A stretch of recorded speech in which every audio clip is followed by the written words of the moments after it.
Hello everyone. मैं doctor Anuj Kumar और स्वागत है आप सभी का आपके अपने चैनल फियरलेस इनोसेंट मैथ पर। Dear students, unit 4 complex variable differentiation की लेक्चर सीरीज में प्रीवियस लेक्चर्स में हमने necessary condition for the analytic function cover की थी और उसका कन्वर्स पार्ट भी हमने डिस्कस किया था। और आज के इस लेक्चर में हम करेंगे sufficient condition for the analytic function, जो कि काफी इंपॉर्टेंट है। यूनिवर्सिटी में लास्ट ईयर भी इससे क्वेश्चन आया था और इससे शॉर्ट क्वेश्चन भी आता रहता है 2 नंबर में और लॉन्ग क्वेश्चन भी आपका आता रहता है। लास्ट ईयर लॉन्ग क्वेश्चन आया था, उससे पहले साल शॉर्ट क्वेश्चन आया था, लेकिन इस टॉपिक से एक क्वेश्चन आता जरूर है। इसमें हम कवर करेंगे sufficient condition for the analytic function और जिसमें हम कुछ डिस्कस करेंगे एनालिटिक फंक्शन के एग्जांपल्स, जो कि सीआर इक्वेशन बेस्ड होंगे, जिनमें कुछ क्वेश्चंस में कोची रीमान इक्वेशन सेटिस्फाई होती है और कुछ क्वेश्चन में कोची रीमान इक्वेशन सेटिस्फाई नहीं होती। तो ये हमारा लेक्चर आज का रहने वाला है। चलिए लेक्चर को स्टार्ट करते हैं। तो यूनिट 4 कॉम्प्लेक्स वेरिएबल डिफरेंशिएशन जो कॉम्प्लेक्स एनालिसिस का पार्ट है, जिसमें हम कवर करेंगे sufficient condition for analytic function. ठीक है, थोड़ा सा रिवीजन करेंगे सबसे पहले नेसेसरी कंडीशन का, कि एनालिटिक फंक्शन के लिए जो नेसेसरी कंडीशन हमने पढ़ी थी प्रीवियस लेक्चर में वो क्या थी, उसका कन्वर्स पार्ट क्या था। फिर आएंगे अपने टॉपिक पर sufficient condition for the analytic function. Analytic function की सफिशिएंट कंडीशन क्या होती है, उसकी डेफिनेशन, और इसके द्वारा हम एफ जेड का डेरिवेटिव कैसे निकाल सकते हैं, क्योंकि अगर फंक्शन एनालिटिक है तो वो डिफरेंशिएबल होगा ही होगा, क्योंकि डिफरेंशिएबिलिटी की डेफिनेशन से ही हम एनालिटिक फंक्शन की डेफिनेशन बनाते हैं। तो अगर फंक्शन एनालिटिक है तो डिफरेंशिएबल होगा, तो उसका डेरिवेटिव हम कैसे फाइंड कर सकते हैं एफ जेड का, उसका फॉर्मूला। फिर 3 important example for analytic function, 3 example cover करेंगे जो कि एनालिटिक होंगे, और 2 important example for non analytic function, 2 important example वे होंगे जो एनालिटिक नहीं होंगे। ठीक है, और लास्ट में 2 स्पेशल एग्जांपल आपको देखने को मिलेंगे, और वो स्पेशल एग्जांपल ऐसे होंगे कि किसी पॉइंट पर डिफरेंशिएबल तो होंगे लेकिन उस पॉइंट पे एनालिटिक नहीं होंगे। लास्ट में 2 स्पेशल एग्जांपल भी कवर करेंगे, है ना। तो ये आज का हमारा लेक्चर का कंटेंट रहेगा। लास्ट में आपको होम असाइनमेंट भी प्रोवाइड किया जाएगा। तो अगर एज ए रिवीजन हम necessary condition for the analytic function देखें, नेसेसरी कंडीशन ये थी कि अगर कोई f z equal to u plus i v function आपके पास है, ठीक है, कॉम्प्लेक्स वेरिएबल का फंक्शन आपके पास है और ये एनालिटिक है। एनालिटिक का मतलब ये डिफरेंशिएबल है, क्योंकि एनालिटिक में डिफरेंशिएबिलिटी डायरेक्ट इन्वॉल्व होती है। ठीक है, तो अगर ये फंक्शन एनालिटिक है या आप कह दो डिफरेंशिएबल फंक्शन है, then f z satisfy Cauchy Riemann equation. अगर एफ जेड फंक्शन एनालिटिक है तो वो कोची रीमान इक्वेशन को 100% सेटिस्फाई करेगा। अगर फंक्शन एनालिटिक है तो कोची रीमान इक्वेशन सेटिस्फाई होगी। और Cauchy Riemann equation Cartesian form में हमारी होती है del u upon del x equal to del v upon del y, del u upon del y equal to minus del v upon del x. लेकिन जो उसका converse part है वो true नहीं होता। प्रीवियस लेक्चर्स में हमने इसके कन्वर्स पार्ट को लेकर के 7 से 8 एग्जांपल किए थे और उसमें हमने प्रूफ किया था कि सारे के सारे फंक्शन कोची रीमान इक्वेशन तो एक पॉइंट ओरिजिन पर सेटिस्फाई करते थे, लेकिन कोई भी फंक्शन ओरिजिन पर डिफरेंशिएबल या एनालिटिक नहीं था। ये इसका कन्वर्स पार्ट है। नेसेसरी कंडीशन क्या होती है कि अगर फंक्शन एनालिटिक है तो कोची रीमान इक्वेशन सेटिस्फाई होगी, और इसका कन्वर्स पार्ट क्या होगा, अगर कोची रीमान इक्वेशन सेटिस्फाई है तो फंक्शन आपका एनालिटिक हो भी सकता है, नहीं भी हो सकता है। ये इसका कन्वर्स पार्ट होता है। कन्वर्स पार्ट ट्रू नहीं होता। अगर कोची रीमान इक्वेशन सेटिस्फाई होती है तो फंक्शन एनालिटिक हो भी सकता है, नहीं भी हो सकता है। ठीक है, लेकिन जो सफिशिएंट कंडीशन आज हम कवर करने वाले हैं ये आपको बताएगी कि फंक्शन एनालिटिक कब होगा। इस डेफिनेशन ने ये बोला है कि अगर फंक्शन आपका कोची रीमान इक्वेशन तो सेटिस्फाई करे ही, साथ ही साथ में जो चारों डेरिवेटिव है del u upon del x, del u upon del y, del v upon del x, del v upon del y, ये कॉन्टिन्यूअस भी हो जाए। 2 कंडीशन हो गई अब आपकी। ठीक है, कि चारों डेरिवेटिव कॉन्टिन्यूअस हो और साथ ही साथ में कोची रीमान इक्वेशन को सेटिस्फाई करे। तो कोई भी एफ जेड फंक्शन अगर ये 2 कंडीशन को सेटिस्फाई करता है तो वो जेड की सभी वैल्यू के लिए एनालिटिक होगा। ठीक है, यहां पर सफिशिएंट कंडीशन क्या कहती है कि अगर आपको f z equal to u plus i v function है, ठीक है, आपके पास कॉम्प्लेक्स वेरिएबल का फंक्शन है, और if del u upon del x, del u upon del y, del v upon del x and del v upon del y are continuous functions, ये चारों के चारों डेरिवेटिव जो आप निकालते हैं सभी कॉन्टिन्यूअस फंक्शन हो जाए एक्स और वाई के, एंड सेटिस्फाई सीआर इक्वेशन, और साथ ही साथ में कोची रीमान इक्वेशन को भी सेटिस्फाई करे। तो अगर कोई एफ जेड फंक्शन इन दो कंडीशन को फुलफिल करता है, then f z is analytic, और एनालिटिक का मतलब डिफरेंशिएबल एवरीवेयर, हर जगह पे डिफरेंशिएबल, हर जगह पे एनालिटिक होगा। ठीक है, ध्यान रखना। अब सफिशिएंट कंडीशन में हम दो चीजें चेक करेंगे क्वेश्चन में, है ना। सबसे पहले तो जो डेरिवेटिव्स है वो कॉन्टिन्यूअस हो, दूसरा वे कोची रीमान इक्वेशन को सेटिस्फाई करे। कोई भी एफ जेड फंक्शन अगर दो कंडीशन को सेटिस्फाई करेगा तो वो एवरीवेयर एनालिटिक होगा। जेड की आप कोई भी वैल्यू ले लेना, सबके लिए एनालिटिक होगा। और एनालिटिक का मतलब डिफरेंशिएबल होगा, और डिफरेंशिएशन का मतलब आप जानते हैं, अगर W equal to f z आपका फंक्शन है तो इसका डिफरेंशिएशन अगर हम करेंगे तो डी डब्ल्यू ओवर डी जेड हमारा एफ डैश जेड के बराबर होगा। ठीक है, ये आप जानते हैं।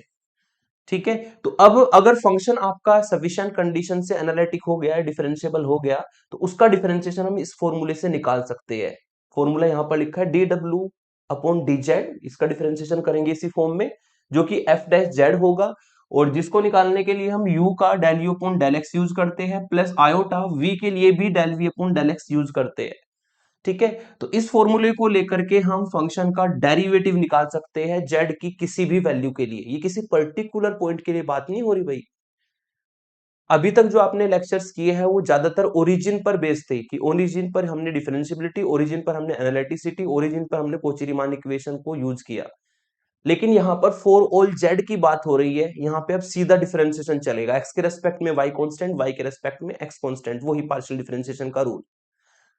ठीक है, तो हम अगर सफिशिएंट कंडीशन से कह सकते हैं, अगर दो कंडीशन सेटिस्फाई तो वो एनालिटिक होगा, डिफरेंशिएबल होगा, और उसका डिफरेंशिएशन हम इस फॉर्मूले का यूज करके कर सकते हैं। अब इस डेफिनेशन में कंडीशन आई कि चारों डेरिवेटिव कॉन्टिन्यूअस होने चाहिए फॉर ऑल एक्स वाई के लिए। तो यहां पर तो वही एक्स वाई की बहुत सारी वैल्यू रखी जा सकती है, इनफाइनाइट वैल्यूज हम रख सकते हैं यहाँ पर एक्स वाई की। इनफाइनाइट पॉइंट हमारे पास है जो हम एक्स वाई के लिए यूज कर सकते हैं। किस किस के लिए हम कंटिन्यूटी चेक करेंगे, इसीलिए इसको हम क्या करेंगे, जो डायरेक्ट कॉन्टिन्यूअस फंक्शन है उसमें ये डेफिनेशन मैंने नीचे नोट में बताई है, इसका हम डायरेक्ट यूज करेंगे। अगर कोई फंक्शन पहले से ही कॉन्टिन्यूअस है, आपको पता है, तो हम डायरेक्ट लिखेंगे कि ये फॉर ऑल एक्स वाई के लिए कॉन्टिन्यूअस होता है। और ये फंक्शन आप हमेशा याद रखिएगा। ठीक है, अगर कोई भी आपके पास एक्सपोनेंशियल फंक्शन हो जो कि e की पावर x, जो कि e की पावर x और e की पावर माइनस एक्स की फॉर्म में हो, ये हमेशा कॉन्टिन्यूअस होते हैं। अगर बात करें साइन एक्स और कोस एक्स फंक्शन की, ठीक है, साइन एक्स और कोस एक्स फंक्शन की, या साइन हाइपरबोलिक एक्स और कोस हाइपरबोलिक एक्स फंक्शन की, ये trigonometric function, simple trigonometric function भी और हाइपरबोलिक में जो sine hyperbolic x cos hyperbolic x function होते हैं, ये एवरीवेयर कॉन्टिन्यूअस होते हैं। बात करते हैं लोगरिथमिक फंक्शन की, लोग एक्स की। लोग एक्स आप जानते हैं कि अगर लोग एक्स आपके पास फंक्शन है तो ये कब एग्जिस्ट नहीं करेगा। अगर आप इसमें एक्स को जीरो रख देंगे तो लोग जीरो बनेगा, लोग जीरो अनडिफाइंड, माइनस इन्फिनिटी लोग जीरो की वैल्यू होती है।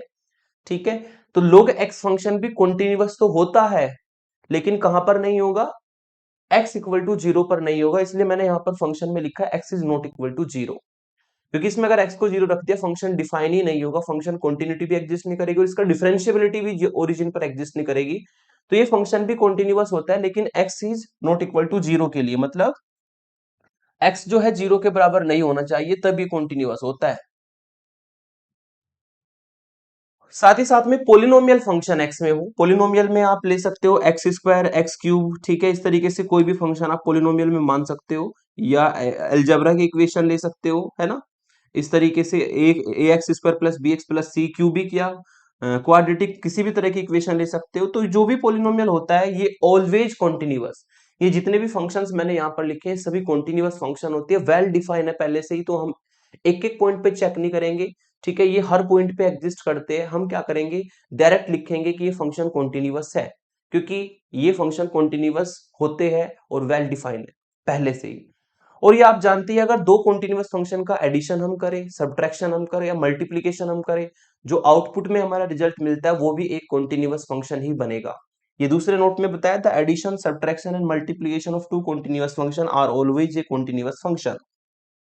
ठीक है, तो इन दोनों नोट को यूज करते हुए हम जो कॉन्टिन्यूटी की यहाँ पे कंडीशन है उसको डायरेक्ट लिखेंगे। बस ये देखेंगे कि वहां पर फंक्शन क्या इस तरह के हैं जो मैंने लिखे हैं, अगर इस तरीके के फंक्शन है तो वो एवरीवेयर कॉन्टिन्यूअस होते हैं और वो एग्जिस्ट भी करेंगे। मतलब एक्स और वाई की वैल्यू रखने पर ये भी चेक करना है कि वो कब एग्जिस्ट करेंगे। एग्जिस्ट मतलब फाइनाइट वैल्यू देंगे। अगर ऐसा कोई पॉइंट मिलता है कि इस पॉइंट पर एग्जिस्ट नहीं करेगा तो आप कह देना इस पॉइंट पर फंक्शन कॉन्टिन्यूअस नहीं है, क्योंकि एग्जिस्ट होने चाहिए डेरिवेटिव। अगर एग्जिस्ट सभी पॉइंटों के लिए है तो इसका मतलब वे कॉन्टिन्यूअस हर जगह पर होंगे। ठीक है, तो अब सफिशिएंट कंडीशन के एग्जांपल लेते हैं। हमेशा दो कंडीशन को चेक करना होता है, कोची रीमान इक्वेशन सेटिस्फाई करानी है और साथ ही साथ में इनको कॉन्टिन्यूटी के लिए डिस्कस करना है कि ये चारों डेरिवेटिव कॉन्टिन्यूअस है कि नहीं। अगर ये दोनों कंडीशन फुलफिल हो जाएगी तो f z function everywhere analytic, everywhere differentiable होगा। एग्जांपल से देखते हैं। Example number 1, show that the function e की पावर z इज एनालिटिक। आपको प्रूफ करना है e की पावर z एनालिटिक फंक्शन होता है फॉर ऑल z के लिए, और साथ ही साथ में हमें यहाँ पर f डैश z भी निकालने के लिए बोला गया है। f डैश z मतलब फंक्शन का डिफरेंशिएशन भी आपको यहाँ पर निकालना है। ठीक है, तो सॉल्यूशन में हम लिखते हैं फंक्शन को। इस क्वेश्चन की दूसरी फॉर्म भी दी है, show that the function e की power x cos y plus i sin y is regular. Regular का मतलब भी एनालिटिक ही होता है। रेगुलर का मतलब, होलोमोर्फिक फंक्शन का मतलब एनालिटिक फंक्शन ही होता है। तो अगर एनालिटिक की जगह पे रेगुलर या होलोमोर्फिक वर्ड आ जाए तो आपको कंफ्यूज नहीं होना, वो एनालिटिक का ही वर्ड होता है। और साथ ही साथ में फाइंड इट्स डेरिवेटिव आल्सो, साथ ही साथ में इसका डेरिवेटिव भी हमें फाइंड करना है। ठीक है, बस इतना डिफरेंस है, वो ऊपर जेड की फॉर्म में है और जेड को एक्स वाई की फॉर्म में कन्वर्ट कर देंगे तो नीचे वाला फंक्शन बन जाएगा। ठीक है, दोनों क्वेश्चन एक ही है। तो सबसे पहले हम क्या करते हैं, जो भी आपको फंक्शन दिया होता है उसको f z equal to z की फॉर्म में लिखना होता है एज इट इज। अब इसको पहले हमें एक्स और वाई की फॉर्म में कन्वर्ट करना है, तो एक्स और वाई की फॉर्म में कन्वर्ट करने के लिए हमें जेड की वैल्यू रखनी पड़ेगी एक्स प्लस आई वाई। ठीक है, जिसको हम अलग अलग करके लिख सकते हैं, ई की पावर एक्स और इंटू ई की पावर आई वाई। कुछ बेसिक बातें ध्यान रखनी होगी। कॉम्प्लेक्स वेरिएबल जेड होता है एक्स प्लस आई वाई के बराबर, इसका कॉन्जुगेट होता है एक्स माइनस आई वाई के बराबर। इनका दोनों का ही मॉडुलस की अगर बात करूं तो अंडर रूट रियल पार्ट का स्क्वायर और प्लस इमेजिनरी पार्ट का स्क्वायर। ये तीन फॉर्मूले तो ज्यादातर क्वेश्चंस में यूज होते ही होते हैं, इनको आप हमेशा याद रखना। कॉम्प्लेक्स वेरिएबल की डेफिनेशन से फर्स्ट लेक्चर से यूज करते हुए इनको आ रहे हैं हम, है ना। तो यहां पर हमने जेड की वैल्यू रखी एक्स प्लस आई वाई और एक्स प्लस आई वाई को, क्योंकि ये मल्टीप्लाई में, सॉरी एडिशन में है, तो पावर को अलग अलग कर देंगे, ई की पावर एक्स, ई की पावर आई वाई। इससे क्या होगा, ई की पावर एक्स तो हमारा बाहर रहेगा और अंदर हम इसमें लगा सकते हैं यूलर फॉर्मूला ई की पावर आई थीटा वाला। ई की पावर आई थीटा का फॉर्मूला होता है कोस theta plus i sine theta. तो इस फॉर्मूले को हम यूज कर सकते हैं, है ना। अगर इस फॉर्मूले को यूज करें तो ई की पावर आई वाई जो है इस फॉर्म में कन्वर्ट हो जाएगा कोस वाई और प्लस आई साइन वाई। फिर आप इसको मल्टीप्लाई अंदर कर सकते हैं, ई की पावर एक्स कोस वाई और प्लस आयोटा ई की पावर एक्स साइन वाई। और एफ जेड की वैल्यू रख सकते हैं, इधर एफ जेड था आपका फंक्शन, ये एफ जेड की वैल्यू रख सकते हैं। एफ जेड हमेशा यू प्लस आई वी के बराबर होता है। ठीक है, ऑन कंपेयरिंग आपको हर क्वेश्चन में क्या करना है, आपको हर क्वेश्चन में z को xy में बदल करके इस तरीके से कंपेयर करके uv निकालना है, क्योंकि uv से ही कोची रीमान इक्वेशन बनती है। तो कंपेयर करेंगे तो रियल पार्ट से रियल पार्ट कंपेयर कर दो, u की वैल्यू आ जाएगी e की पावर x cos y। ठीक है, इमेजिनरी पार्ट से इमेजिनरी पार्ट कंपेयर कर दो, है ना। तो इधर v की वैल्यू आ जाएगी e की पावर x, e की पावर x साइन y। तो इस तरीके से हमारी जो है रियल पार्ट और इमेजिनरी पार्ट की वैल्यू हमें मिल जाएगी। अब हमें क्या करना है, सफिशिएंट कंडीशन के लिए वही दो चीजें चेक करनी है कि चारों डेरिवेटिव पार्शियल एग्जिस्ट करे, कॉन्टिन्यूअस हो, साथ ही साथ में कोची रीमान इक्वेशन को सेटिस्फाई करे। तो सफिशिएंट कंडीशन के अकॉर्डिंग वो फॉर ऑल जेड के लिए जो है एनालिटिक हो जाएगा। और यहाँ पर ध्यान रखना, किसी पर्टिकुलर पॉइंट के लिए बात नहीं हो रही, यहाँ पे फॉर ऑल जेड के लिए क्वेश्चन में लिखा है, ना कहीं पे ओरिजिन आपको दिखाई दे रहा होगा। ठीक है, तो अगर फॉर ऑल जेड के लिए बात करता है तो आप सफिशिएंट कंडीशन पर डायरेक्ट आएंगे। अब आपको क्या करना है, पहले इनकी डिफरेंशिएशन करने हैं भाई, है ना। आप डिफरेंशिएशन जानते हैं, u का जब x के रेस्पेक्ट में पार्शियल डिफरेंशिएशन होगा, ठीक है, तो कोस y तो कांस्टेंट का काम करेगा। वही पार्शियल डिफरेंशिएशन की डेफिनेशन जो आपने फर्स्ट सेमेस्टर में पार्शियल डिफरेंशिएशन सीखा है। x के रेस्पेक्ट में y कांस्टेंट होता है, y के रेस्पेक्ट में x कांस्टेंट होता है, डिफरेंशिएशन के फॉर्मूले वही चलते हैं। अगर किसी को पार्शियल डिफरेंशिएशन नहीं आता तो प्लीज सीख करके आइएगा, अदरवाइज आपको समझ में नहीं आएगा, क्योंकि पार्शियल डिफरेंशिएशन से ही आगे सारे क्वेश्चंस होने हैं। तो यहां पर हमने x के रेस्पेक्ट में पार्शियल डिफरेंशिएशन किया तो cos y कांस्टेंट होगा, e की पावर x का डिफरेंशिएशन e की पावर x होता है, फिर आप del u upon del y निकालेंगे। y के रेस्पेक्ट में करेंगे तो e की पावर x तो कांस्टेंट रहेगा, वो एज इट इज रखा, cos y का डिफरेंशिएशन होता है माइनस साइन y। ऐसे ही इधर v का करेंगे x के रेस्पेक्ट में तो del v upon del x होगा, जिसमें साइन y तो कांस्टेंट का काम करेगा एज इट इज, e की पावर x का x के रेस्पेक्ट में e की पावर x। फिर v का करेंगे y के रेस्पेक्ट में, y के रेस्पेक्ट में करेंगे तो e की पावर x कांस्टेंट होगा, साइन y का डिफरेंशिएशन होगा cos y।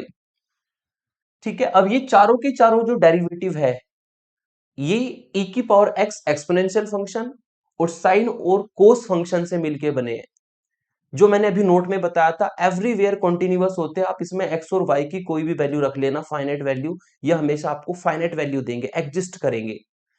तो ये चारों डेरिवेटिव जो है ये कॉन्टिन्यूअस होंगे, क्योंकि ये e की पावर x और साइन e की पावर x और कोस दो कॉन्टिन्यूअस फंक्शन की मल्टीप्लाई है, और दो कॉन्टिन्यूअस फंक्शन की मल्टीप्लाई, एडिशन, सब्ट्रैक्शन हमेशा कॉन्टिन्यूअस फंक्शन ही देता है।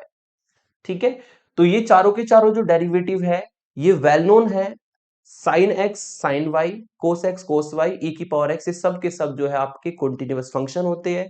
तो ये वेल नोन है, ये हमारे कॉन्टिन्यूअस होंगे और एग्जिस्ट करेंगे। तो हमने डायरेक्ट लिखा देयरफॉर पार्शियल डेरिवेटिव्स ये चारों आर कॉन्टिन्यूअस, ये डायरेक्ट लिखना है क्योंकि वेल डिफाइन है पहले से। ठीक है, हमेशा एग्जिस्ट करेंगे सभी पॉइंटों पे। तो ये आपके कॉन्टिन्यूअस है, साथ ही साथ में कोची रीमान इक्वेशन को सेटिस्फाई करते हैं, मतलब del u upon del x की value del v upon del y के बराबर है, आप देख सकते हैं। और अगर del u upon del y की वैल्यू को देखें, ठीक है, तो एक माइनस का साइन आपको मिलेगा, यानी कि minus del v upon del x के बराबर होगा। ठीक है, इसका मतलब यहां पर कोची रीमान इक्वेशन भी सेटिस्फाई होती है। तो ये आपके जो फंक्शन है पार्शियल डेरिवेटिव ये कॉन्टिन्यूअस है, साथ ही साथ में कोची रीमान इक्वेशन को सेटिस्फाई करते हैं। इसका मतलब ये हमेशा फॉर ऑल जेड के लिए एनालिटिक होगी, जो मैंने थ्योरी वाला पार्ट था वो पहले से लिख रखा है। ठीक है, तो this implies f z equal to e की power z is analytic function. और एनालिटिक है तो इसका मतलब ये डिफरेंशिएबल है, एनालिटिक में डिफरेंशिएबल वर्ड ऑलरेडी इन्वॉल्व होता है। अगर यहाँ पर भी एनालिटिक की जगह पे डिफरेंशिएबल लिखा आ गया तब भी आपको सेम काम ही करना है भाई, ये ध्यान रखिएगा। तो एनालिटिक है तो डिफरेंशिएबल होगा, डिफरेंशिएबल होगा तो आप इसका डेरिवेटिव निकाल सकते हो। ठीक है ना, क्योंकि इसमें डेरिवेटिव भी पूछा है, also find f dash z. ठीक है, तो now f dash z find करेंगे। एफ डैश जेड का फॉर्मूला मैंने अभी बताया था आपको, del u upon del x plus iota del v upon del y, ये फॉर्मूला होता है। इसमें del u upon del x की वैल्यू रखेंगे, del u upon del x की वैल्यू है ई की power x cos y, e की पावर एक्स कोस वाई, और plus iota del v upon del y की वैल्यू रखेंगे, del v upon del y की वैल्यू है ई की power x cos y, sorry ये मैंने फॉर्मूला गलत यूज कर दिया, एक्स ही होता है यहाँ पर भी, del u upon del x plus iota del v upon del x.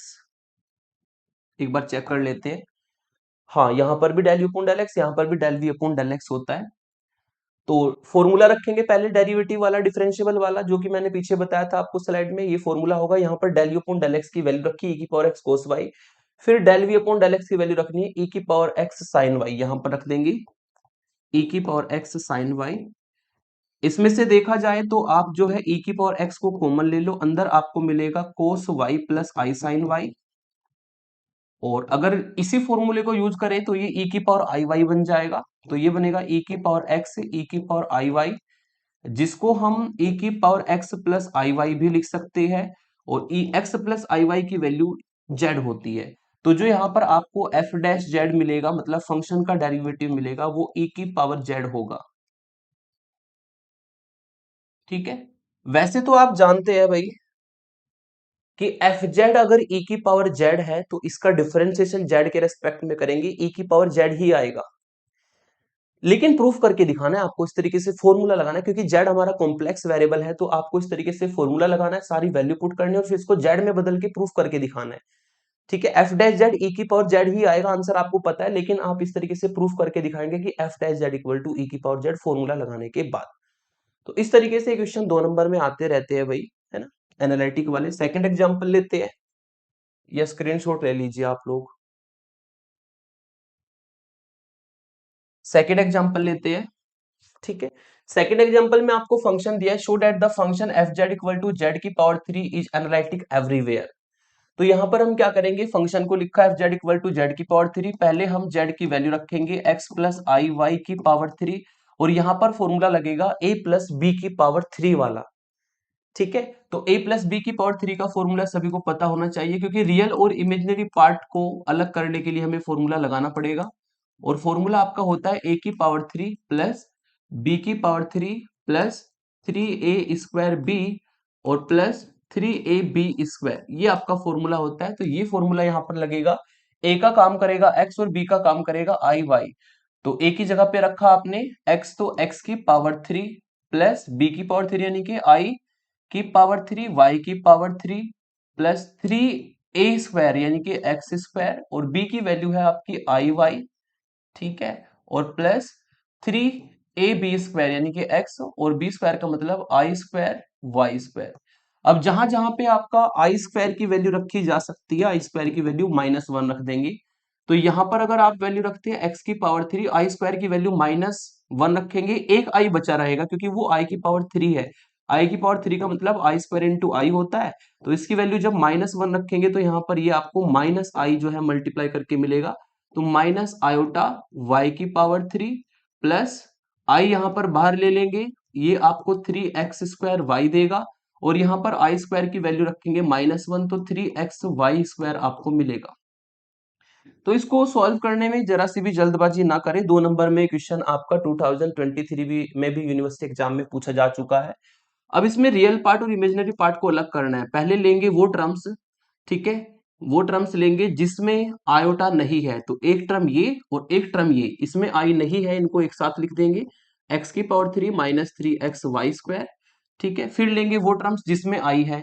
इन दोनों टर्म की अगर मैं बात करूं, इन दोनों टर्म में आपका आई है, तो आई को बाहर कॉमन लेंगे, 3x² को पहले पॉजिटिव टर्म लिख लेता हूं, और माइनस वाई की पावर 3 को हम इस तरह लिख लेते हैं।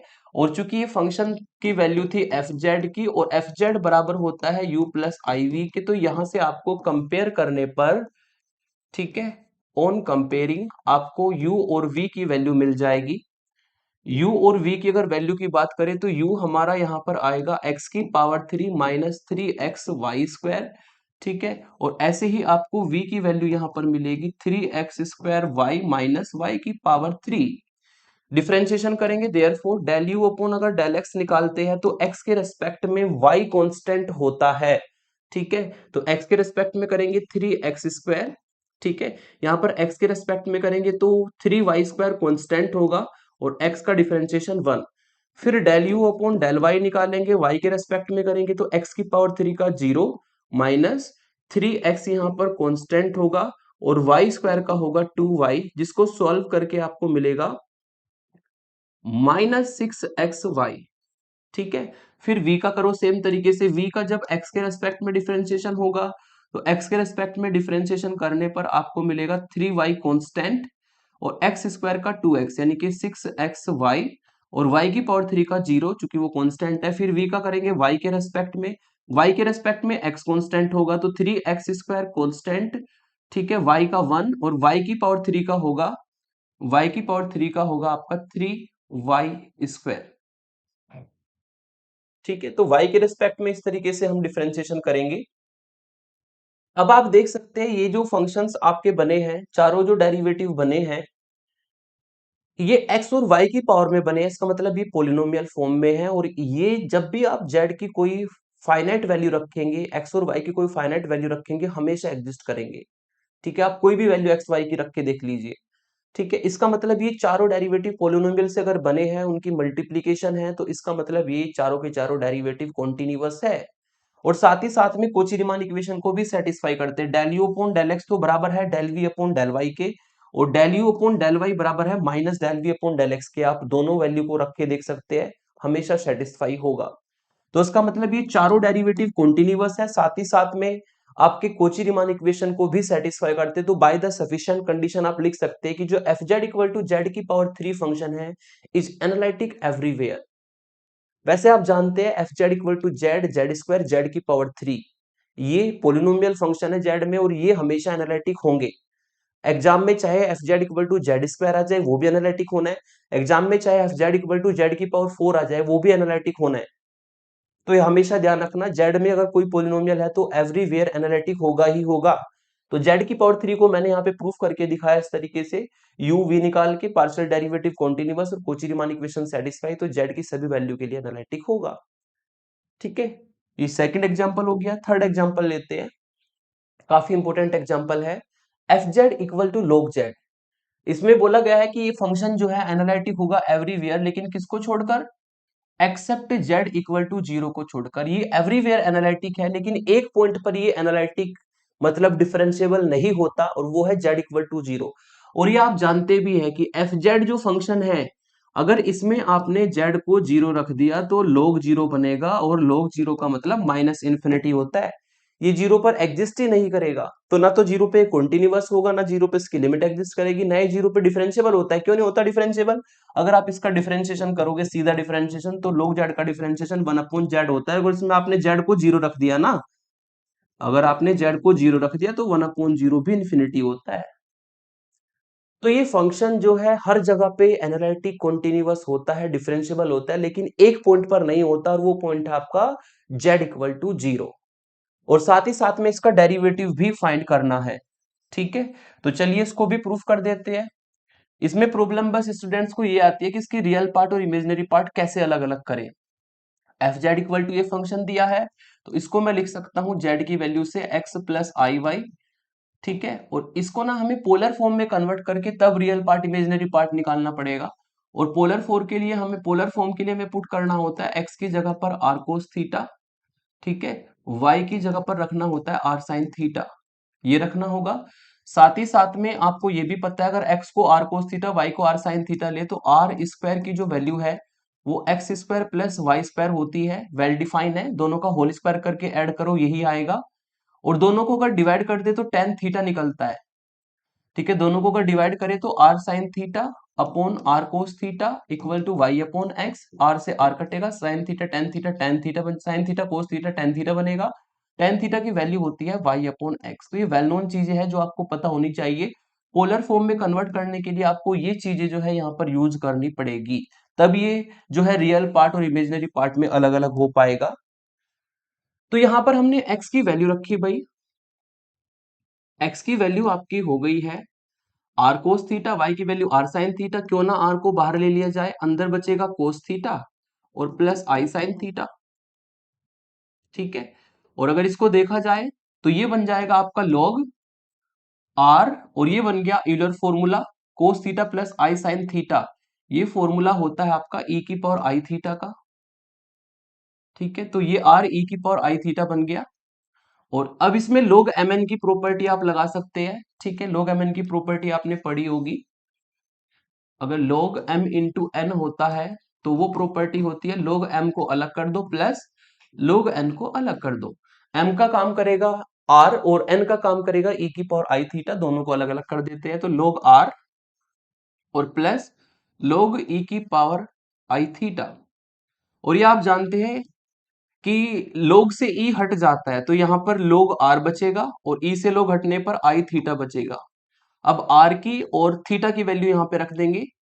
r की वैल्यू होगी हमारी अंडर रूट यानी कि x square plus Y square की पावर 1/2, और प्लस आयोटा थीटा की वैल्यू होगी tan inverse y upon x.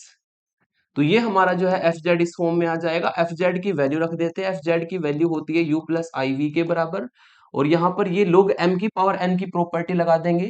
log m की पावर n प्रॉपर्टी जो होती है वो होती है आपकी, यहाँ पे लिख देता हूं, n log m के बराबर ये प्रॉपर्टी होती है। ये प्रॉपर्टी हम अप्लाई कर देंगे, है ना?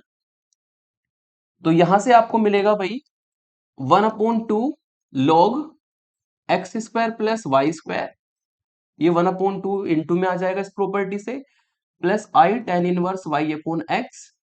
और ऐसा करने से हमारा क्या होगा, हम कंपेयर करके u और v निकाल सकते हैं। देन u की वैल्यू यहां पर आएगी 1/2 log x square plus Y square, ठीक है। और यहां पर v की वैल्यू हमें मिलेगी, v इक्वल टू होगा tan inverse y upon x। तो इस क्वेश्चन में बस ये थोड़ा सा चेंज है भाई कि u और v को निकालने के लिए आपको इसको पोलर फॉर्म में कन्वर्ट करके तब uv निकल पाएगा, अदरवाइज uv आपका यहाँ पर नहीं निकल पाएगा, ठीक है। तो u और v को निकालने के बाद फिर वही चारों डेरिवेटिव, चारों पार्शियल डिफरेंशिएशन निकालने हैं, है ना। अब चारों डेरिवेटिव को निकालने के लिए पहले निकालेंगे del u upon del x। u का जब x के रेस्पेक्ट में पार्शियल डिफरेंशिएशन होगा तो y कांस्टेंट का काम करेगा, 1/2 कांस्टेंट रहेगा, लोग का डिफरेंशिएशन होता है 1/x square plus Y square, और x square plus Y square का दोबारा करेंगे x के रेस्पेक्ट में, तो x स्क्वायर का 2x हो जाएगा, और वाई स्क्वायर कांस्टेंट होगा तो उसका 0 होगा, तो यहाँ पर 2 से 2 कट जाएगा और उसको सॉल्व करके हमें वैल्यू मिलेगी x upon x square plus Y square, ठीक है। फिर निकालेंगे del u upon del y की वैल्यू।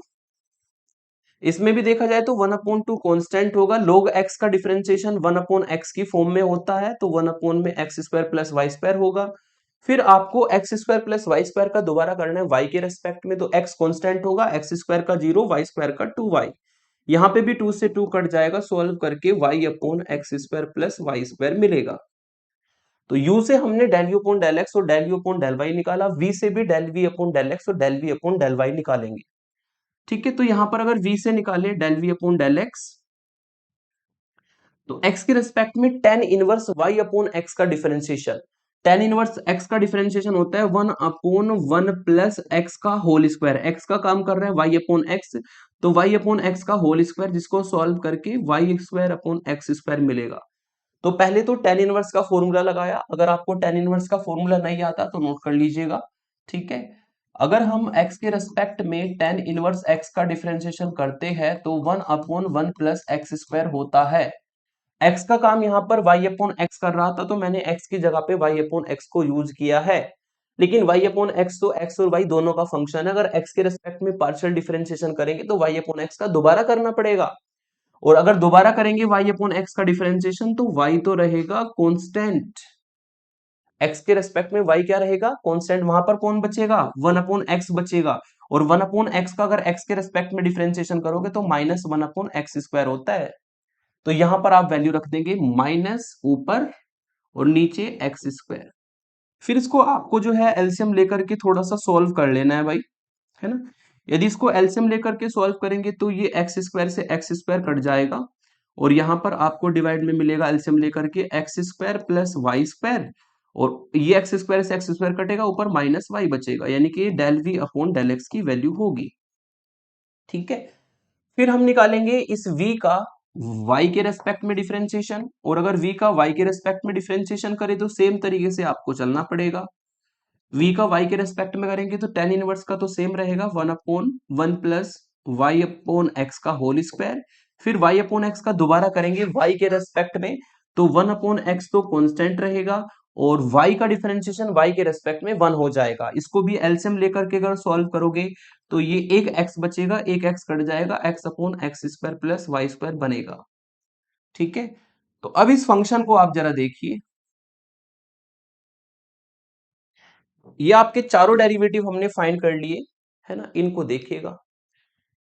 ये चारों डेरिवेटिव आपको हर जगह पर, अगर x और y की आप कोई भी वैल्यू रख के हर जगह पर ये एग्जिस्ट कर जाएंगे, लेकिन एक पॉइंट पर ये एग्जिस्ट नहीं करेंगे, किस पर, अगर आपने x और y दोनों को 0 0 रख दिया, x को भी 0 y को भी 0, तो ये आपको 0 अपॉन 0 फॉर्म देगा, अगर x और y को 0 रख दिया, जो कि इनडिटरमिनेट फॉर्म होती है, और उसको इनडिटरमिनेट फॉर्म को हटाने के लिए आपको यहाँ पर क्या करना पड़ेगा, आपको यहाँ पर ऊपर से एल हॉस्पिटल और नीचे भी एल हॉस्पिटल रूल लगाना पड़ेगा, मतलब एल हॉस्पिटल रूल ये कहते हैं ऊपर का डिफरेंशिएशन अलग, नीचे का डिफरेंशिएशन अलग, ठीक है।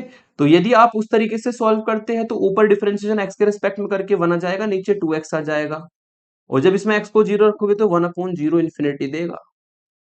वैसे तो मैं स्टार्टिंग में ही आपको एक्सप्लेन कर चुका हूँ, ये हर जगह पे जो है कंटिन्यूअस डिफरेंशिएबल एनालिटिक होता है, लेकिन किसको छोड़कर, ओरिजिन को छोड़कर, और ये मैंने यहाँ पर बता भी दिया, ये चारों जो पार्शियल डेरिवेटिव है ना, ये एवरीवेयर एग्जिस्ट करेंगे, लेकिन कहां पर एग्जिस्ट नहीं करेंगे, ये 0 0 पर एग्जिस्ट नहीं करेंगे, क्योंकि x को 0 और y को 0 रखने पर आपको ये इनडिटरमिनेट फॉर्म बना देगा, और इनडिटरमिनेट फॉर्म को अगर सॉल्व करेंगे तो आपको इन्फिनिटी वैल्यू देगा।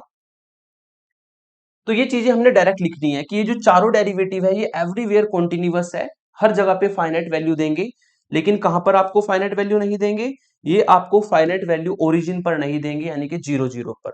यही लिखा है मैंने, therefore del u upon del x, del u upon del y, del v upon del x, del v upon del y are continuous and satisfy Cauchy Riemann equation, और Cauchy Riemann equation को भी satisfy करते हैं। ठीक है, आप देख सकते हैं del u upon del x जो है del v upon del u upon del x जो है वो del v upon del y के बराबर आई है वैल्यू, और अगर इसको देखें तो इसमें एक माइनस का डिफरेंस आएगा, वही आपका फॉर्मूले में होता है del u upon del y equal to minus del v upon del x. तो ये सारे के सारे जो डेरिवेटिव्स है ये कॉन्टिन्यूअस है, साथ ही साथ में कोची रीमान इक्वेशन को भी सेटिस्फाई करते हैं, लेकिन किसको छोड़कर, except z equal to zero, और जेड इक्वल टू जीरो का मतलब होता है ओरिजिन, ओरिजिन मतलब 0 0 को छोड़कर एक्स और वाई की वैल्यू हम जीरो नहीं ले सकते। अगर एक्स और वाई को जीरो ले लिया तो ये ना तो आपका उस पर फंक्शन डिफाइन है, ना उस पर इसकी लिमिट एग्जिस्ट करेगी, ना उस पर कॉन्टिन्यूअस होगा, ना उस पर ये डिफरेंशियबल होगा, ना उस पर ये एनालिटिक होगा। तो वही हमने लिखा है कि जो एफ जेड फंक्शन है वो एनालिटिक है एवरीवेयर, एनालिटिक का मतलब डिफरेंशियबल है एवरीवेयर, लेकिन किसको छोड़कर, जेड इक्वल टू जीरो को छोड़कर। यही हमें प्रूफ करना था। अब आपको एफ डैश जेड निकालना है। एफ डैश जेड को निकालने के लिए इसमें फॉर्मूला लगाते हैं। एफ डैश जेड का फॉर्मूला होता है del u upon del x और plus iota del v upon del x. इसमें वैल्यू रख दो भाई, del u upon del x की value x upon x square plus Y square, ठीक है, plus iota del v upon del x की value, del v upon del x की value minus y upon x square plus Y square. देखो आपको वैसे इसका differentiation पता है पहले से, ये f z equal to log z x को डिफरेंशिएट करके 1 अपॉन जेड आएगा, आंसर आपको पता है, लेकिन आपको इस तरीके से फॉर्मूला लगा के 1 अपॉन जेड बना के दिखाना है। ठीक है, तो यहां पर आपको मिलेगा एलसीएम लेने पर x square plus Y square, और ऊपर हो जाएगा एक्स माइनस आई वाई। अब नीचे फैक्टर कर देंगे, ऊपर तो एक्स माइनस आई वाई रहेगा, नीचे X square plus Y square को इमेजिनरी फॉर्म में फैक्टर करना पड़ेगा, ऑप्शन ही नहीं है, एक्स प्लस आई वाई और एक्स माइनस आई वाई। इनको आप प्रोडक्ट करो, A minus B A plus B के फॉर्मूले से, A square minus B square, ये x square plus Y square value आएगी, और ऐसा करने से ये फैक्टर इससे कट जाएगा, 1 अपॉन एक्स प्लस आई वाई बचेगा, और एक्स प्लस आई वाई की वैल्यू जेड होती है तो ये 1 अपॉन जेड बचेगा। इसका मतलब जो यहाँ पर एफ डैश जेड की वैल्यू है वो 1 अपॉन जेड होगी। ठीक है, वैसे तो आपको डिफरेंशिएशन पता है, log z का 1 अपॉन जेड ही होता है, लेकिन आपको फॉर्मूला लगा के इस तरीके से सॉल्व करके 1 अपॉन जेड को बना करके दिखाना पड़ेगा। ठीक है, तो ये थर्ड एग्जांपल हुआ जिसमें मैंने एनालिटिक फंक्शन को बताया। तीन एग्जांपल में मैंने एनालिटिक फंक्शन को बताया, एक आध आगे भी बता देंगे। अब लेते हैं वो फंक्शन जो एनालिटिक नहीं होते। ठीक है, is the function f z equal to mod z की power 4 is analytic, justify your answer. क्या ये फंक्शन एनालिटिक है, आप बताइए एनालिटिक है तो, है ना। तो सबसे पहले फंक्शन को लिखा, और चूंकि आपको मैंने बताया था जो मोड जेड होता है वो under root x square plus Y square होता है, लेकिन अगर मोड जेड का स्क्वायर निकालें तो वो x square plus Y square हो जाएगा, ये फॉर्मूला होता है। अगर आप यहां पर इसको रखते हैं तो ये मोड जेड के होल स्क्वायर का भी होल स्क्वायर है, इसका मतलब ये आपको x square plus Y square का होल स्क्वायर देगा। ठीक है, ये फंक्शन आपको मिलेगा, और इसको भी अगर पावर 2 में ओपन कर दे तो x की पावर 4 प्लस वाई की power 4 plus 2 x square y square आपको मिलेगा। इमेजिनरी पार्ट इसमें नहीं है तो i इंटू जीरो लिखना पड़ेगा, और एफ जेड की वैल्यू होती है u प्लस आई वी। ठीक है, कंपेयर करेंगे तो u की वैल्यू हमें मिल जाएगी x की पावर 4 प्लस वाई की power 4 plus 2 x square y square. ठीक है, और कंपेयर करने पर v की वैल्यू मिलेगी 0। रियल पार्ट से रियल पार्ट, इमेजिनरी पार्ट से इमेजिनरी पार्ट को कंपेयर करके uv निकाले जाते हैं। फिर आप करेंगे चारों डेरिवेटिव्स को find, del u upon del x निकालेंगे, x के रेस्पेक्ट में y कांस्टेंट होता है, तो x की पावर 4 का 4x की पावर 3, y की पावर 4 का 0, और यहाँ पर x के रेस्पेक्ट में करेंगे तो 2x हो जाएगा एक्स स्क्वायर का, 2y स्क्वायर पहले से है तो ये 4x वाई स्क्वायर आपको मिलेगा। फिर del u upon del y अगर निकालोगे तो y के रेस्पेक्ट में x कांस्टेंट होगा, x की पावर 4 का 0, y की पावर 4 का 4, y की पावर 3 और प्लस यहाँ पर आपको y के रेस्पेक्ट में डिफरेंशिएशन अगर करते हैं तो 2y मल्टीप्लाई में आएगा 2x स्क्वायर के, तो 4x स्क्वायर y होगा। v तो आपका 0 है तो आप v का x के रेस्पेक्ट में करोगे वो भी 0 और v का आप y के रेस्पेक्ट में करोगे वो भी 0। तो आप यहाँ पर देख सकते हैं कि जो कोची रीमान इक्वेशन वो सेटिस्फाई नहीं है। ठीक है, ये दोनों वैल्यू बराबर नहीं है। This implies del u upon del x जो है वो इक्वल टू नहीं है del v upon del y के, एंड जो del u upon del y है, ठीक है, वो भी इक्वल नहीं है minus del v upon del x के। इसका मतलब कोची रीमान इक्वेशन ही सेटिस्फाई नहीं हो पाई, और अगर कोची रीमान इक्वेशन ही सेटिस्फाई नहीं हो पाएगी तो ये फंक्शन जो है कभी भी एनालिटिक होगा ही नहीं by the sufficient condition for the analytic function. और अगर ये एनालिटिक नहीं होगा तो ये फंक्शन डिफरेंशिएबल भी नहीं होगा किसी भी जेड की वैल्यू के लिए। तो वही यहां पर लिख देना है कि ये Cauchy Riemann equation not satisfy, इसका मतलब f z is not analytic, और f z is not analytic then f z is not differentiable. तो ये आपका हो गया नॉन डिफरेंशिएबिलिटी का फर्स्ट एग्जांपल। इसका सेकंड एग्जांपल लेते हैं जो लास्ट ईयर 7 मार्क्स में आया था। मैं इसको 2 मार्क्स में देता हूं लेकिन ये 7 मार्क्स में आया था लास्ट ईयर, है ना। 7 नंबर का ये है नहीं वास्तव में। F z equal to z into z bar दिया, आपको प्रूफ करना है ये एनालिटिक फंक्शन नहीं है, यानी कि आंसर आपको पहले से ही पता है। अगर ये एनालिटिक फंक्शन नहीं है तो इसका मतलब यहाँ पे कोची रीमान इक्वेशन सेटिस्फाई नहीं होगी। प्रूफ करके दिखाते हैं। तो यहाँ पर एफ जेड की वैल्यू है जेड जेड बार, तो जेड की वैल्यू रखी पहले। जेड की वैल्यू होती है आपकी एक्स प्लस आई वाई, और z bar sorry mod z की वैल्यू होती है under root x square plus Y square. दोनों वैल्यू रखी है, अब इनको अंदर मल्टीप्लाई करा दो। X under root x square plus Y square plus iota y under root x square plus Y square, ठीक है, ये आपको मिलेगा। और एफ जेड की जो वैल्यू है वो u प्लस आई वी होती है। कंपेयर कर देंगे रियल पार्ट से रियल पार्ट की, तो u की वैल्यू आएगी x under root x square plus Y square, ठीक है। और कंपेयर करने पर आप v की वैल्यू निकालेंगे तो v की वैल्यू हमारी आएगी y under root x square plus Y square, ठीक है, यहीं पे लिख देता हूं। v की वैल्यू आएगी y under root x square plus Y square. तो ये आपको करना क्या है, सबसे पहले इस तरीके से रियल पार्ट और इमेजिनरी पार्ट को अलग अलग कर लेना है। फिर आप u को उठाएंगे, देयरफॉर u का करेंगे x के रेस्पेक्ट में पार्शियल डिफरेंशिएशन। यदि u का x के रेस्पेक्ट में पार्शियल डिफरेंशिएशन करोगे तो यहां पर ना दो x के फंक्शन है, x under root x square plus Y square. जब दो x के फंक्शन मल्टीप्लाई में होते हैं तो प्रोडक्ट रूल लगता है, ठीक है। प्रोडक्ट रूल ये कहता है कि पहले फंक्शन x को रखो एज इट इज और दूसरे फंक्शन का कर दो डिफरेंशिएशन। रूट x का डिफरेंशिएशन आप सभी जानते हैं 1/2 रूट x होता है, तो ये रूट x की फॉर्म में ही है तो इसका डिफरेंशिएशन होगा 1/2 रूट जो भी उसमें लिखा है रूट में वो लिख देंगे। फिर multiply x square plus Y square का दोबारा करना होगा x के रेस्पेक्ट में, है ना। तो वाई स्क्वायर तो कांस्टेंट होगा, वाई स्क्वायर का 0, एक्स स्क्वायर का हो जाएगा आपका 2x। फिर प्लस इस बार under root x square plus Y square को रखेंगे एज इट इज, और x का डिफरेंशिएशन x के रेस्पेक्ट में होगा 1। और अगर इसको सिंप्लीफाई किया जाए तो यहाँ पर 2 से 2 ये कट जाएगा, और इसमें जो एलसीएम हमारा आएगा इसमें एलसीएम हमें मिलेगा under root x square plus Y square, और यहाँ पर आपका बचेगा x into x x square, और जब ये यहाँ पर मल्टीप्लाई करेगा तो इसका अंडर रूट हट जाएगा, ये भी आपको मिलेगा x square plus Y square, ठीक है। और इन दोनों की मल्टीप्लाई करके आपको x square plus Y square मिलेगा, दोनों को ऐड करेंगे तो 2x square plus Y square आपको ये देगा, जिसको मैं डायरेक्ट लिख सकता हूं यहाँ पर, ठीक है।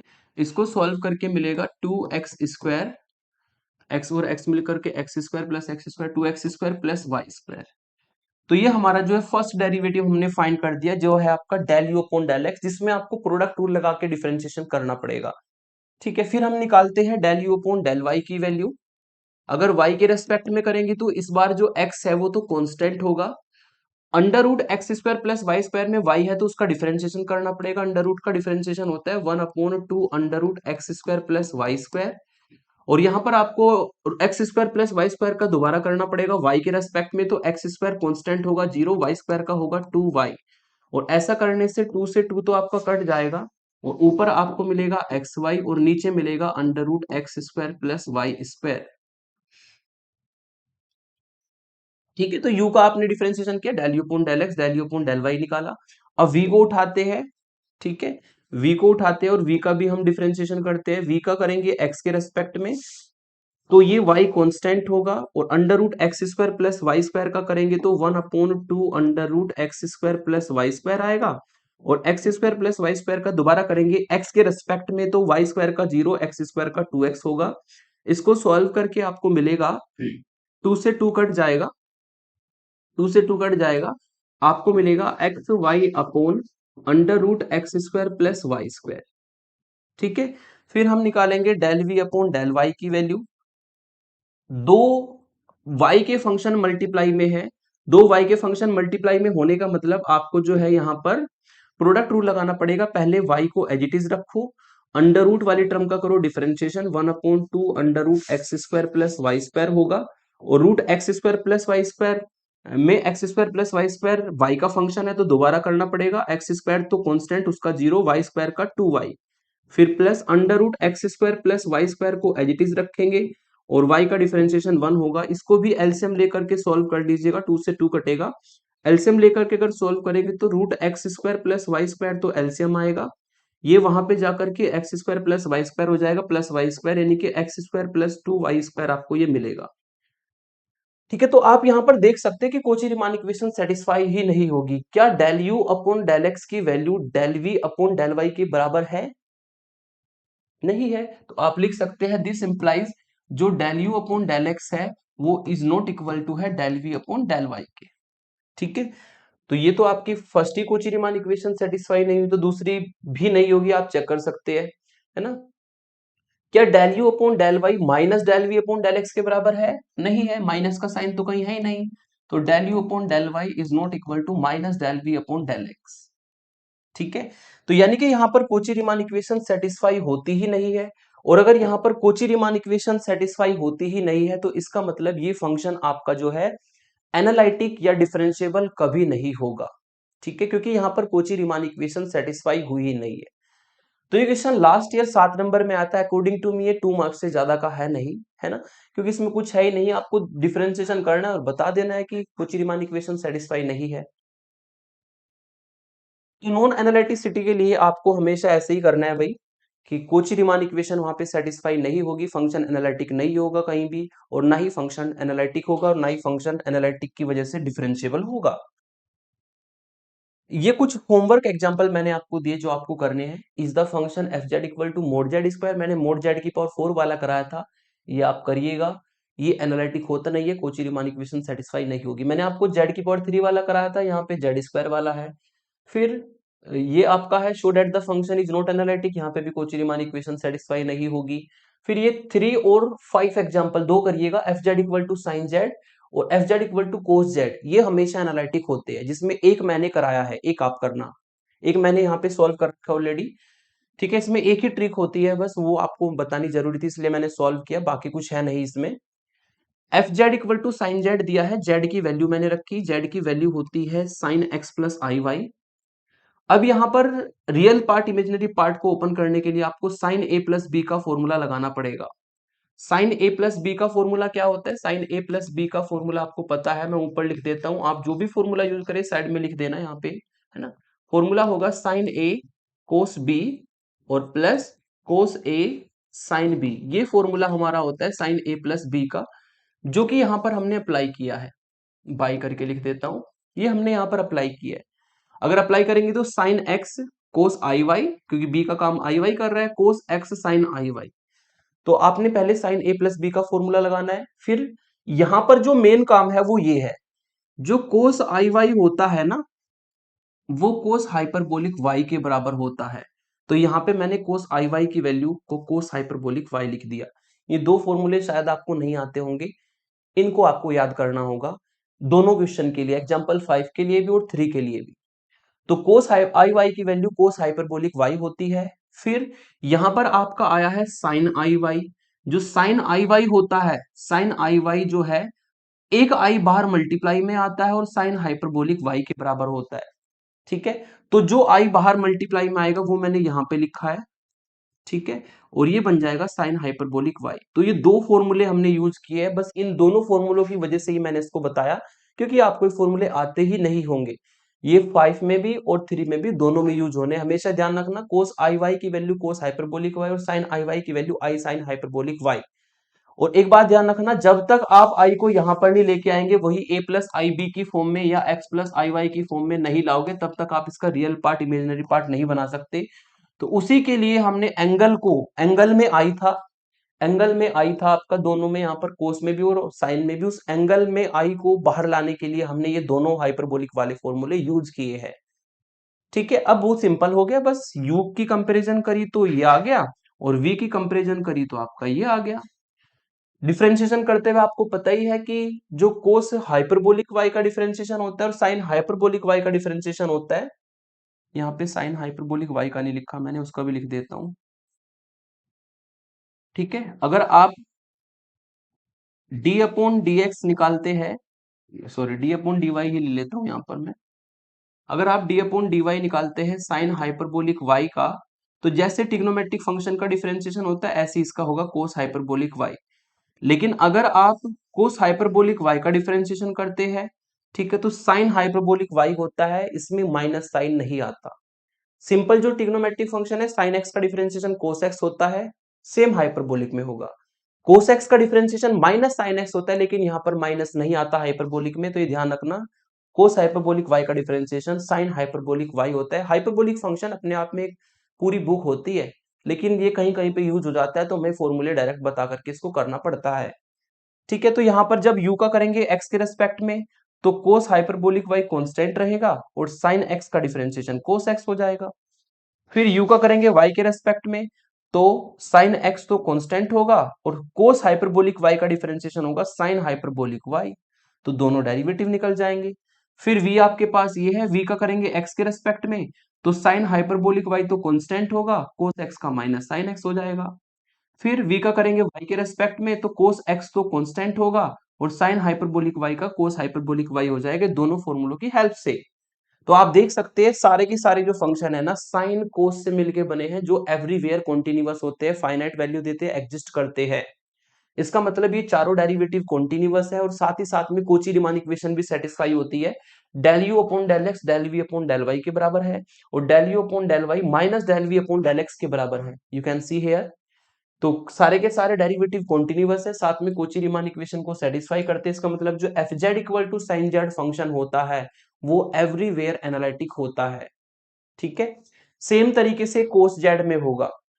कोस जेड में जब जेड की वैल्यू रखोगे, तो कोस एक्स प्लस आई वाई बनेगा, और वहां पर भी कोस ए प्लस बी का फॉर्मूला लगाना पड़ेगा आपको, कोस ए कोस बी और माइनस साइन ए साइन बी, और ये दोनों फॉर्मूले आपको यूज करने पड़ेंगे जो मैंने यहां पर बताए। ठीक है, तो वो आप अपने आप करिएगा, वो भी एनालिटिक होता है, उसमें भी कोची रीमान इक्वेशन सेटिस्फाई होगी। अब चलते हैं स्पेशल एग्जांपल पर भाई। स्पेशल एग्जांपल है आपका, ये काफी इंपॉर्टेंट है और स्टूडेंट को समझने के लिए बेसिक डेफिनेशन अच्छे से आनी चाहिए।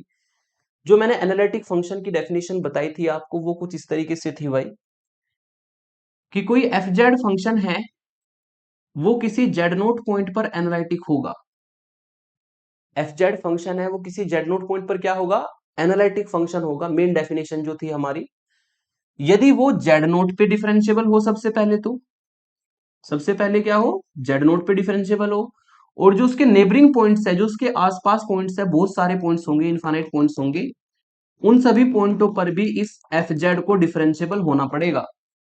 दो कंडीशन अगर सेटिस्फाई करे, कि अगर एफ जेड को एनालिटिक दिखाना है, तो वो जेड नोट पॉइंट पे भी डिफरेंशिएबल होना चाहिए, ठीक है, और जेड नोट के साथ साथ में जो उसके आसपास के नेबरिंग पॉइंट्स है, उन पे भी डिफरेंशिएबल होना चाहिए। तब हम कहते हैं कि जो एफ जेड फंक्शन है, वो एनालिटिक फंक्शन है। ठीक है, ठीक है, तो डिफरेंशिएबिलिटी की डेफिनेशन को एक्सटेंड करके ही हम एनालिटिक फंक्शन की डेफिनेशन को कंस्ट्रक्ट करते हैं। ठीक है, इसी डेफिनेशन को जो मैंने जस्ट अभी बताया है, इसको यूज करेंगे इस स्पेशल एग्जांपल में। यहां पर एग्जांपल आपका ये है कि prove that the function f z equal to mod z square is differentiable at origin. ये फंक्शन ओरिजिन पे डिफरेंशिएबल तो होता है, but not analytic at origin. एक ऐसा क्वेश्चन जो फंक्शन डिफरेंशिएबल तो ओरिजिन पर होगा लेकिन एनालिटिक नहीं होता है।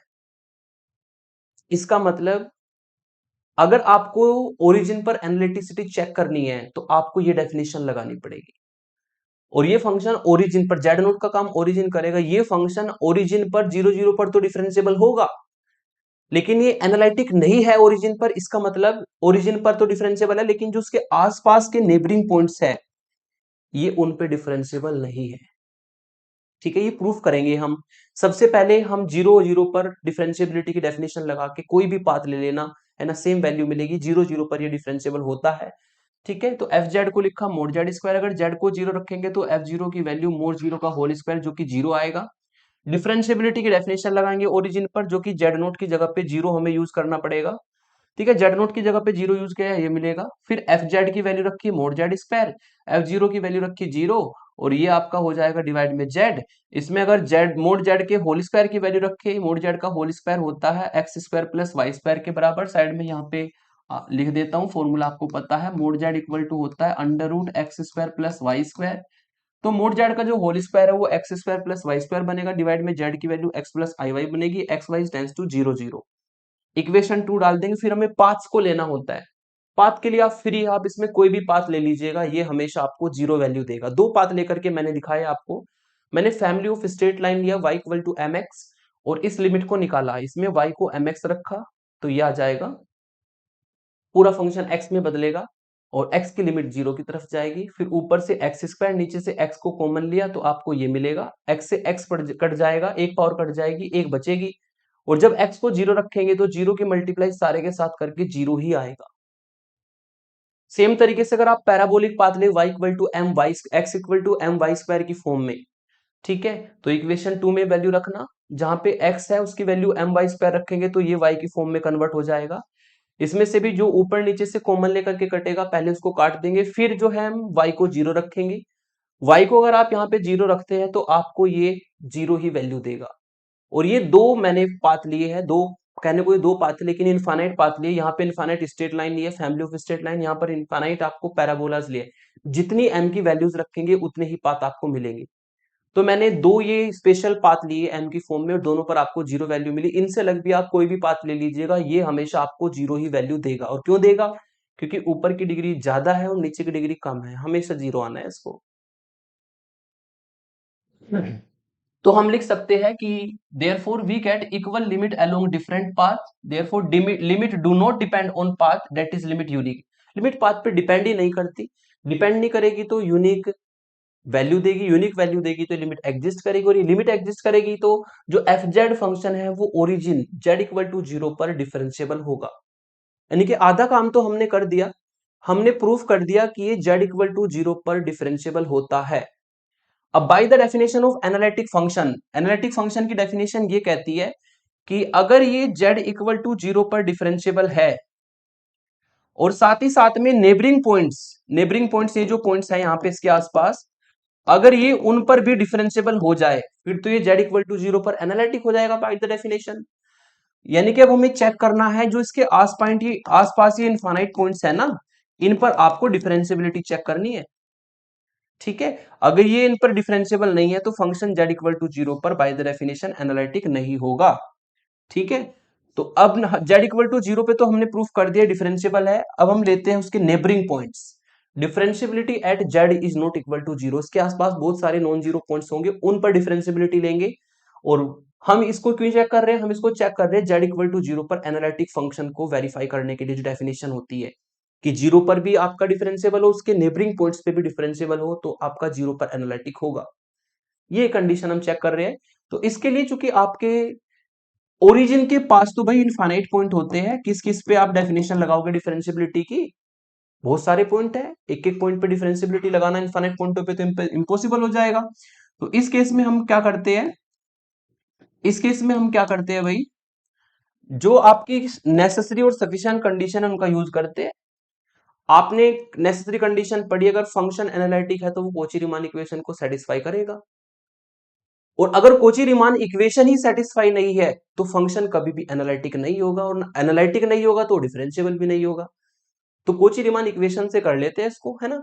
तो ये आपको एफ जेड दिया था, जिसको हम यू प्लस आई वी लिख सकते हैं। मोड जेड स्क्वायर की value x square plus Y square plus i into zero लिख देंगे इमेजनरी पार्ट की वैल्यू। कंपेयर करेंगे तो u और v निकल जाएगा। u का x के रेस्पेक्ट में 2x, u का y के रेस्पेक्ट में 2y, v का x के रेस्पेक्ट में 0, v का y के रेस्पेक्ट में 0। आप देख सकते हैं del u upon del x बराबर नहीं है del v upon del y के, और del v upon del x बराबर नहीं है del u upon del y के। ठीक है, इसका मतलब कोची रीमान इक्वेशन सेटिस्फाई नहीं होती। और अगर कोची रीमान इक्वेशन सेटिस्फाई नहीं होगी तो फंक्शन आपका analytic z is not equal to zero पर होगा ही नहीं। और अगर z is not equal to zero पर फंक्शन आपका एनालिटिक नहीं है तो z is not equal to zero पर फंक्शन डिफरेंशिएबल भी नहीं होगा। इसका मतलब ये एक ऐसा फंक्शन है जो ओरिजिन पे तो डिफरेंशिएबल है, लेकिन जो उसके नेबरिंग पॉइंट्स है उन पर डिफरेंशिएबल नहीं है, तो ये एनालिटिक फंक्शन की मेन डेफिनेशन को सेटिस्फाई नहीं करेगा। And you can say that hence fz is differentiable at z equal to zero but not differentiable at neighbourhood points z is not equal to zero. जो neighbourhood वाले point है उन पर ये differentiable नहीं है। तो इसका मतलब एनालिटिक फंक्शन की डेफिनेशन सेटिस्फाई नहीं होगी। लास्ट में आप लिख सकते हैं कि f z is not analytic at z equal to zero, क्योंकि इसने एनालिटिक की जो मेन डेफिनेशन थी वो सेटिस्फाई नहीं की है। तो स्पेशल एग्जांपल में आता है भाई, ठीक है, ये फंक्शन एक ऐसा फंक्शन है जो ओरिजिन पर डिफरेंशिएबल तो होता है लेकिन ओरिजिन पर एनालिटिक नहीं होता। ठीक है, ओरिजिन पर एनालिटिक नहीं होता लेकिन ओरिजिन पर ये डिफरेंशिएबल होता है। और इसके लिए अगर आपको और अच्छे से समझना है, जो मैंने आपको एनालिटिक फंक्शन की मेन डेफिनेशन बताई थी प्रीवियस लेक्चर में, उसको समझ करके तब इसको समझना, क्योंकि उसी का यूज किया है। अगर कोई फंक्शन जेड नोट पॉइंट पे डिफरेंशिएबल हो, साथ ही साथ में उसके आसपास के जो पॉइंट्स हैं नेबरिंग पॉइंट्स उन पे भी डिफरेंशिएबल हो, तब फंक्शन को हम उस पॉइंट पर एनालिटिक कहते हैं। और यहां पर जस्ट उल्टा हुआ है कि फंक्शन आपका ओरिजिन पे तो डिफरेंशिएबल है लेकिन जो उसके आसपास के नेबरिंग पॉइंट्स है इनफाइनाइट पॉइंट्स उन पर फंक्शन डिफरेंशिएबल नहीं है। तो जो डेफिनेशन है वही सेटिस्फाई नहीं होगी, तो फंक्शन ओरिजिन पे एनालिटिक भी नहीं होगा। और इस तरह का एक एग्जांपल मैंने दे दिया आपको, सेम ही है।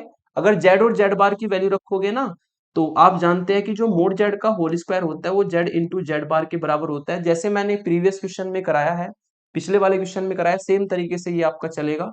वही सेम डेफिनेशन को यूज करके आप इसको सॉल्व कर सकते हो। ठीक है, तो ये लेक्चर हमारा कंप्लीट होता है भाई, जिसमें हमने एनालिटिक फंक्शन सफिशिएंट कंडीशन को डिस्कस किया और बहुत सारे एग्जांपल मैंने कवर कराए, जिसमें एनालिटिक और नॉन एनालिटिक के जितने भी वेरिएशन थे ऑलमोस्ट कवर कर दिए। बाकी आप नोट्स में से अपने आप सॉल्व करिएगा कुछ क्वेश्चंस को, है ना। यहाँ से क्वेश्चन आता जरूर है, चाहे 2 नंबर में आए चाहे लॉन्ग क्वेश्चन में आए, आता जरूर है यहाँ से क्वेश्चन। तो आज के इस लेक्चर में इतना ही रखते हैं, नेक्स्ट लेक्चर में मिलते हैं। Thank you for watching.